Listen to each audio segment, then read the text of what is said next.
I just had to let you know you're.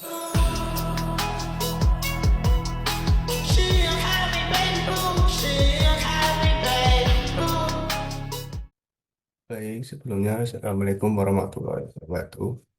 Perkenalkan, nama saya Muhammad Waktur dari kelas TRK 1B, nomor induk mahasiswa 3625563010057.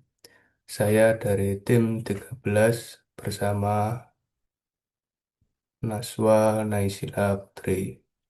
Baik, di sini saya akan menjelaskan tentang penggunaan database where operator. Database yang kita buat bernama perusahaan. Database ini bertujuan untuk menyimpan dan mengelola seluruh informasi terkait karyawan di sebuah perusahaan. Fokus utama dari database ini adalah tabel karyawan, yang bisa disebut sebagai tabel master, karena menyimpan data inti setiap pegawai. Dengan struktur ini, kita bisa memantau karyawan, membuat laporan, atau menganalisis informasi tertentu seperti gaji, umur jabatan, atau lama bekerja.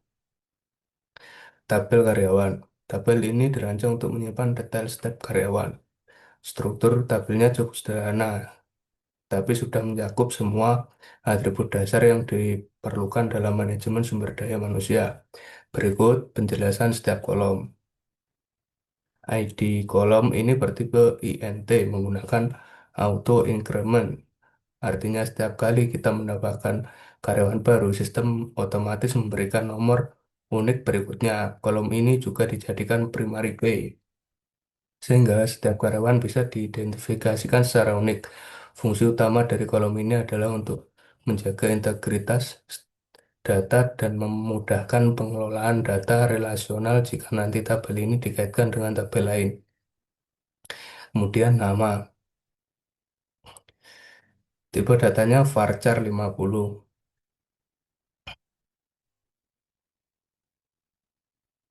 Digunakan untuk menyimpan nama karyawan maksimal 50 karakter. Memungkinkan kita menyimpan nama lengkap tanpa harus memotong informasi penting. Kolom ini berguna untuk pencarian karyawan berdasarkan nama, filter nama tertentu, atau untuk ditampilkan di laporan. Kemudian jabatan.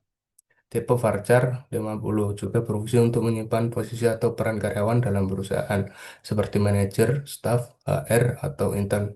Dengan kolom ini, kita bisa memfilter data berdasarkan jabatan, misalnya menampilkan sebuah manajer atau semua staf. Kolom ini penting untuk laporan internal, evaluasi kerja, dan pengelolaan departemen. Kemudian umur. Tipe datanya INT digunakan untuk menyimpan umur karyawan. Kolom ini berguna untuk analisis demografis pegawai, misalnya beberapa banyak karyawan yang masih muda, atau untuk memantau pegawai mendekati batas pensiun. Kemudian gaji desimal dalam kurung 10,2 tutup kurung, kemudian koma. Artinya kolom ini bisa menyimpan angka sampai 10 digit dengan dua angka di belakang koma. Kolom ini digunakan untuk menyimpan gaji karyawan secara presisi, memudahkan perhitungan payroll, analisis distribusi gaji, dan perencanaan keuangan perusahaan. Kemudian tanggal masuk. Tipe data date digunakan untuk menyimpan tanggal karyawan mulai bekerja di perusahaan dengan format. Kolom ini penting untuk menghitung masa kerja, menentukan hak cuti, dan evaluasi kinerja tahunan.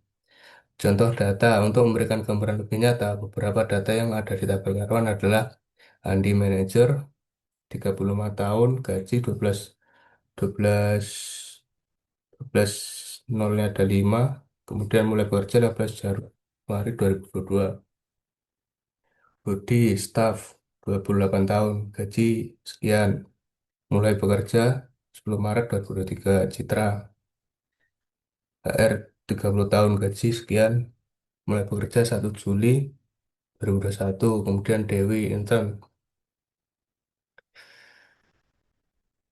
22 tahun, gaji sekian, mulai bekerja 1 Februari 2023. Kemudian Eka sebagai staf 40, gaji sekian, mulai bekerja 20 November 2019. Data ini menunjukkan bahwa tabel mampu menampung berbagai jenis pegawai dengan jabatan, umur, dan gaji yang berbeda.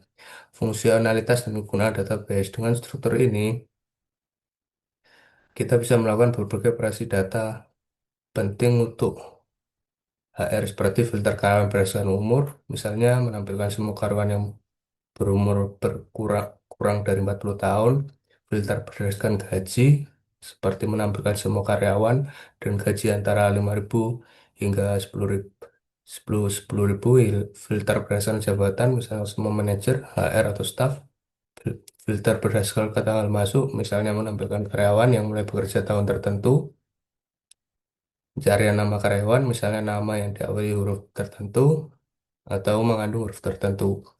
Filter dengan kondisi logika seperti and, or not, atau menggunakan in dan between. Selain itu, karena kolom ID sebagai primary key, database ini juga siap jika kita menambahkan tabel lain yang berelasi. Misalnya tabel absensi, cuti, atau proyek, kita bisa menggunakan ID sebagai foreign key untuk mengaitkan data karyawan di tabel lain. Berikut tabel-tabelnya.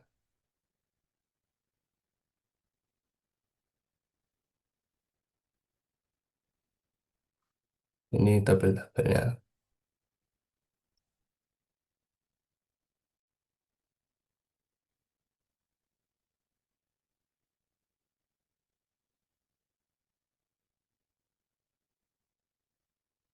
Baik, itu saja. Sekian dari tim kami untuk penjelasan web operator database. Sekian dan terima kasih. Wassalamualaikum warahmatullahi wabarakatuh.